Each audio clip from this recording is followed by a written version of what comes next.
Sallallahu ala Muhammad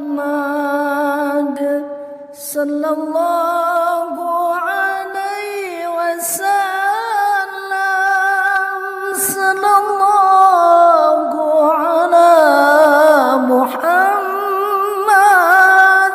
sallallahu alaihi wasallam.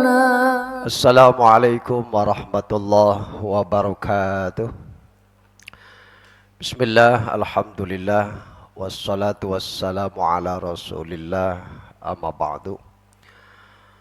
Qala Allah ta'ala fil Qur'anil Karim, a'udzu billahi minasyaitonir rajim. Watlu 'alaihim naba abnai Adam bil haqq إذ قربا قربانا فتقبل من أحدهما ولم يتقبل من الآخر قال لأقتلنك قال إنما يتقبل الله من المتقين. Saudara-saudaraku yang dirahmati Allah Subhanahu wa taala, substansi dari sebuah amal atau ibadah termasuk kurban di dalamnya adalah bagaimana agar amal kita, ibadah kita, termasuk pengorbanan kita diterima oleh Allah Subhanahu wa taala. Bertolak dari firman Allah Subhanahu wa taala surah Al-Maidah ayat 27. A'udzu billahi minasyaitonir rajim. Watlu 'alaihim naba abnai Adam bil haqq idz qarraba qurbanan fatuqbila min ahadihima wa lam yutaqabbal minal akhar. Ceritakanlah kepada mereka kisah kedua putra Adam, Qabil dan Habil, ketika keduanya berkorban kurbanan dengan sebenar-benarnya pengorbanan. Namun fatuqbila min ahadima, Allah hanya menerima pengorbanan salah satu dari kedua putra Adam tersebut, yakni yang diterima oleh Allah adalah pengorbanan Habil, sedangkan pengorbanan Qabil tidak diterima oleh Allah. Pertanyaannya, kenapa keduanya mendapatkan perintah yang sama untuk berkurban, tapi hanya pengorbanan salah satu di antaranya yang diterima oleh Allah Subhanahu wa taala? Di dalam tafsir As-Sawi terkait dengan tafsir surah Al-Maidah ayat 27, para mufassir jumhur ulama sepakat. Mereka menceritakan bahwa ketika Allah Subhanahu wa taala mensyariatkan kepada Nabiullah Adam alaihissalam agar menikahkan putranya yang laki-laki kepada putrinya, dan Allah Subhanahu wa taala menganugerahkan kepada Adam setiap kelahiran anak adalah satu anak laki-laki beserta satu anak perempuan. Dan lahiran yang pertama adalah Qabil, satu perut dengan saudari kandungnya yang bernama Iklimah. Kemudian kelahiran berikutnya, Siti Hawa melahirkan Habil dengan saudari satu perutnya yang bernama Labuda.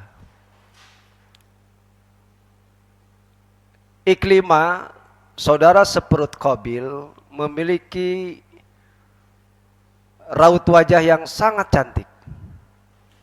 Sedangkan saudari satu perut Habil yang bernama Labuda tidak begitu cantik. Setelah keduanya dewasa dan Habil menginginkan untuk menikahi Iklimah, tentu hal ini adalah ditolak oleh Qabil. Sedangkan Allah Subhanahu wa taala mensyariatkan kepada Nabiullah Adam alaihissalam agar menikahkan anak laki-lakinya kepada anak perempuannya yang tidak satu perut pada saat kelahirannya. Yang berarti Qabil harus menikah dengan Labuda, sedangkan Habil harus menikah dengan Iklimah. Permasalahannya adalah Iklimah memiliki paras raut wajah yang sangat cantik, sedangkan Labuda tidak begitu cantik. Sehingga satu perempuan ini yang bernama Iklimah menjadi rebutan antara Qabil dan Habil. Kemudian Nabiullah Adam alaihissalam mensyaratkan kepada kedua putranya Qabil dan Habil untuk menentukan siapa yang berhak menikahi Iklimah, maka keduanya disyaratkan harus berkurban. Qabil memiliki profesi sebagai petani, sedangkan Habil memiliki profesi sebagai peternak. Dan keduanya adalah petani yang sukses dan peternak yang sukses. Berkurbanlah Qabil dengan gandum terbaik miliknya. Dan Habil berkurban dengan seekor domba yang besar, domba yang sangat dicintainya. Namun apa yang terjadi? Setelah keduanya berkurban, ternyata hanya pengorbanan Habil yang diterima oleh Allah Subhanahu wa taala. Menurut mufasir bahwa karena pada saat itu tidak ada orang yang mungkin untuk menerima pengorbanan dari keduanya, maka ketika berkurban sebagai pertanda bahwa diterima dan tidaknya pengorbanan seseorang, Allah Subhanahu wa taala menurunkan api, kemudian api itu menghampiri dua pengorbanan tadi, menghampiri kurban Qabil, menghampiri kurban Habil. Dan kemudian api tersebut melalap habis pengorbanan Habil sebagai tanda bahwa kurban Habil yang diterima oleh Allah. Sedangkan pengorbanan Qabil dibiarkan begitu saja tidak diterima oleh Allah. Dan singkat kata bahwa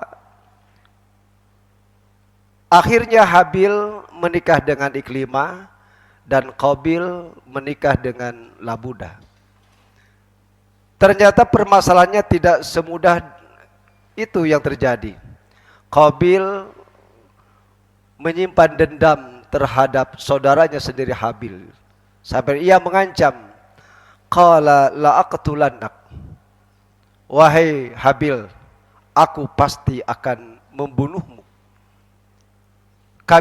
Habil menjawab, innama yataqabbalullahu minal muttaqin. Sesungguhnya Allah hanya menerima pengorbanan dari orang-orang yang bertakwa. Saudara-saudaraku yang dirahmati Allah Subhanahu wa taala. Dari kisah singkat ini bisa kita petik bahwa kenapa pengorbanan Habil yang diterima oleh Allah, sementara pengorbanan Qabil ditolak oleh Allah. Dasarnya adalah Qabil berkurban seekor kambing, seekor domba yang besar, didasari dengan ketakwaan, didasari dengan keikhlasan, didasari dengan kepatuhan dan ketundukan terhadap perintah Allah Subhanahu wa taala. Sedangkan Qabil dia berkurban dasarnya adalah keterpaksaan, dasarnya kebencian, dendam, hasud terhadap saudara sendiri. Maka dengan demikian hanya pengorbanan Habil yang diterima oleh Allah Subhanahu wa taala. Saudaraku yang dirahmati Allah Subhanahu wa taala, 2 hari yang lalu bahkan sampai hari ini saudara-saudara kita yang Allah berikan kelapangan rezeki berkorban. Ada yang berkorban kambing, bahkan sapi. Bukan masalah besar dan kecilnya hewan yang dikurbankan, tapi akan sampai kepada Allah adalah dasar dari pengorbanan itu sendiri. Allah Subhanahu wa taala berfirman dalam Al-Qur'an, la yanalallaha luhumuha wala dimauha walaki yanaluhu taqwa minkum. Tidak akan sampai kepada Allah daging-daging hewan yang dikurbankan. Tidak akan sampai pula darah-darah kurban yang dialirkan. Hanya yang akan sampai kepada Allah adalah ketakwaan dari orang-orang yang berkurban. Mudah-mudahan saudara-saudara kita yang berkurban, pengorbanannya diterima oleh Allah Subhanahu wa taala, dan tentunya semoga Allah memberikan balasan yang berlipat ganda sebagaimana sabda Rasulullah SAW bahwa setiap helai bulu yang ada pada hewan kurban itulah pahala bagi orang yang berkurban. Mudah-mudahan ada manfaatnya buat kita sekalian. Wallahu muwaffiq ila aqwamit thoriq. Wassalamualaikum warahmatullahi wabarakatuh.